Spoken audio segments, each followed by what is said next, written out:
serious tragedy has occurred in Hawkins County. This Saturday morning, about 11 o'clock, our Hawkins County dispatch received a complaint from Raymond Barnard, Highway 31. He was stating that he had a 4-year-old female in his vehicle that quit breathing and was black and blue.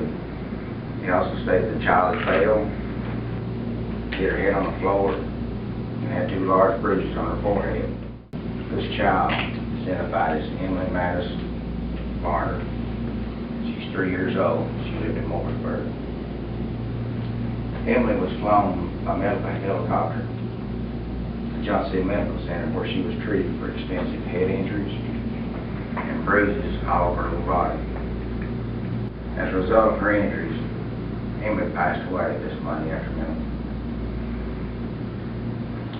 Since this incident first reported Saturday, my office, agents with the Tennessee Bureau of Investigation, District Attorney General's Office, Department of Children's Services, have conducted an extensive and still ongoing investigation. It has been determined that the injuries to Emily was caused by Amber Beth Gibson, age 25. Miss Gibson is the girlfriend of Emily's father, Eric Barnard. At this moment, we're still awaiting results on Emily's autopsy. But as we speak, this investigation is going on and more details is coming in.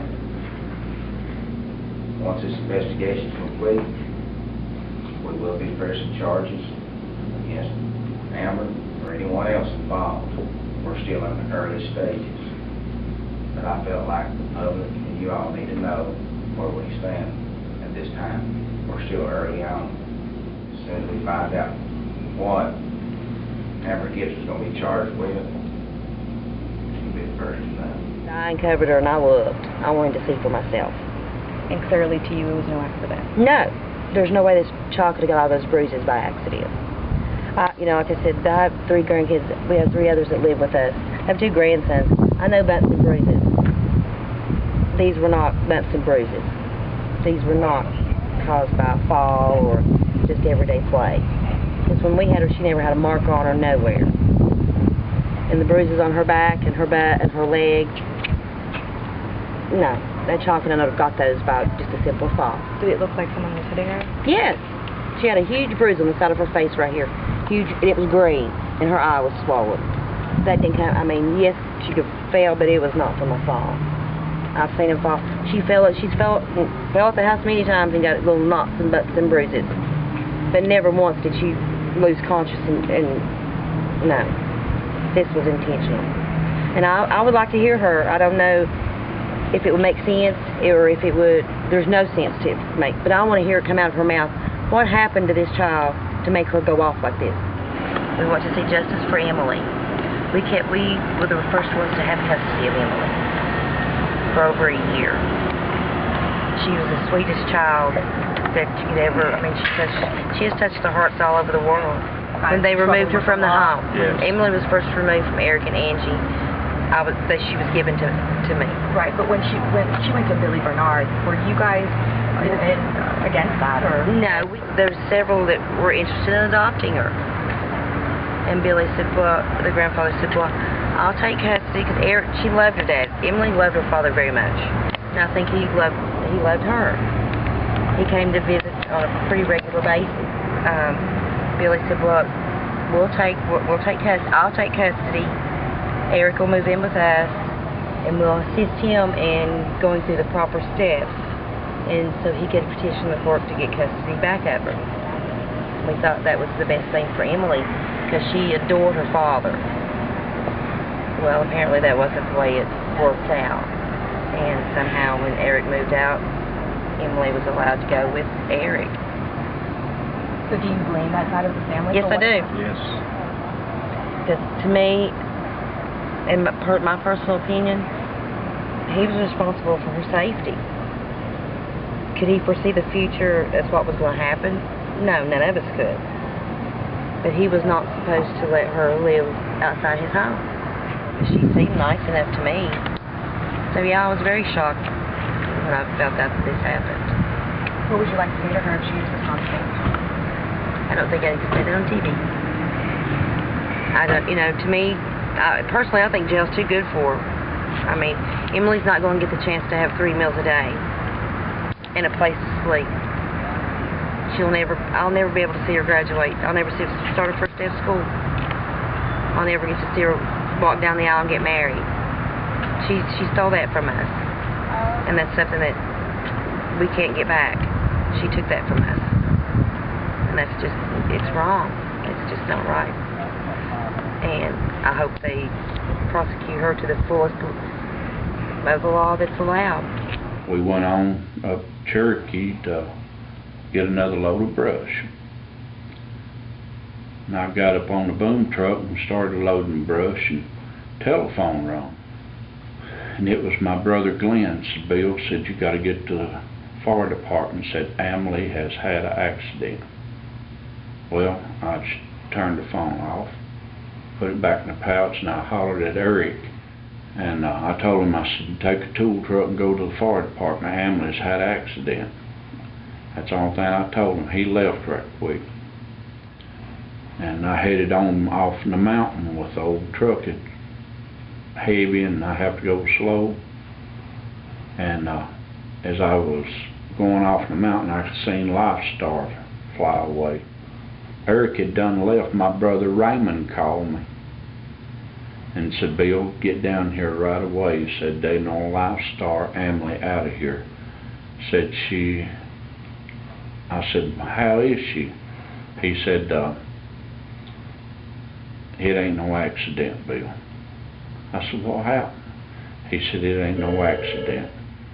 When my son found out, both of us found out what was going on by the DHS, my son, thought he was going to go crazy. It took 3 cops and 2 of my brothers to maintain him. He was trying to get to her. To Emily or to Amber? To the girl. Amber. Amber. Okay. And I told him... Was she in the back of a patrol car at that time? She was in a patrol car. I took Emily's mother with me, and Eric, and I had to show all my paperwork before I had custody of her. And when I went in, I didn't want them to see until I seen what happened. And the nurse and the doctor lady rolled her over and showed me the back of her little head, side of her head. And if she had fell and hit her head on a cabinet door, it would have just maybe been on this side. But her little head was messed up back in here. I didn't have them to raise her up on account I knowed she was hurt. But the nurse rolled her over and showed me the bruises. I couldn't believe it. But Emily didn't have no bruises that night. Only thing she had on her little leg that I seen was mosquito bites. She was over at my house. She got her bike. Friday night? Friday night. Mm-hmm. And she played with the other girl there, had a good time. Can you think of any reason why she would have acted like that? I think that she got mad that night when they brought Emily over, and Angie called me on the phone so that she could talk to Emily. And on Saturday I was to pick up Angie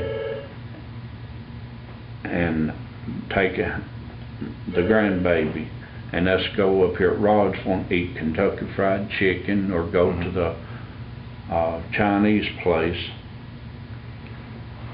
and have a good time. And Amber sat over there and never said a word. And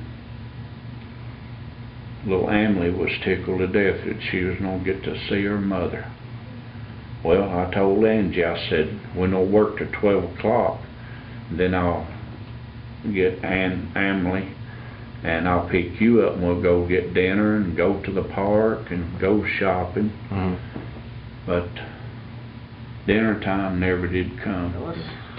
She wasn't drinking or nothing as I knowed of. I just think that she had a jealous rage Really? Over Emily? over Emily and Eric both. On account of most of the time, when Emily's with me, Eric's with me too. Uh-huh. And that morning when we got up to go to work, that's what worries me. She did it with a rage.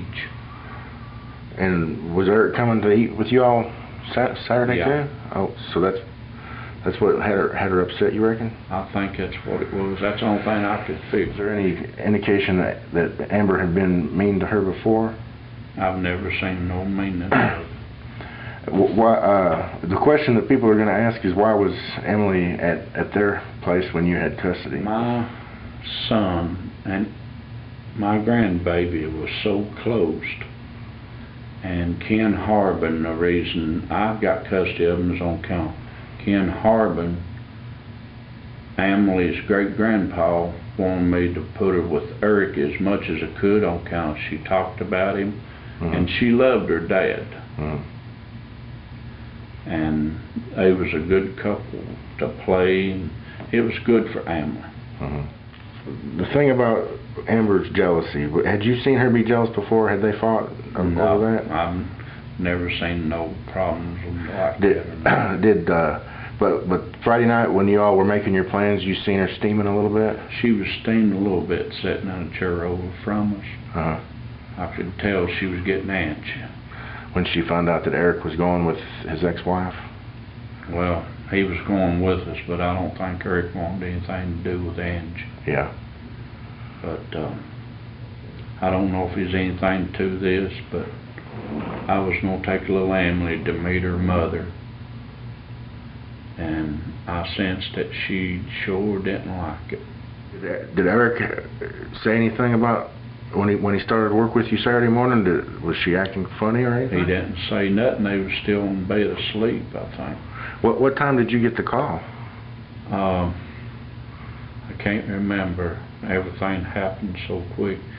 Seemed like 9 or 10 or something Yeah. like that. I don't want to say, but she sure needs to be punished to the full extent for every charge and all the charges that can be put on her for killing my little baby.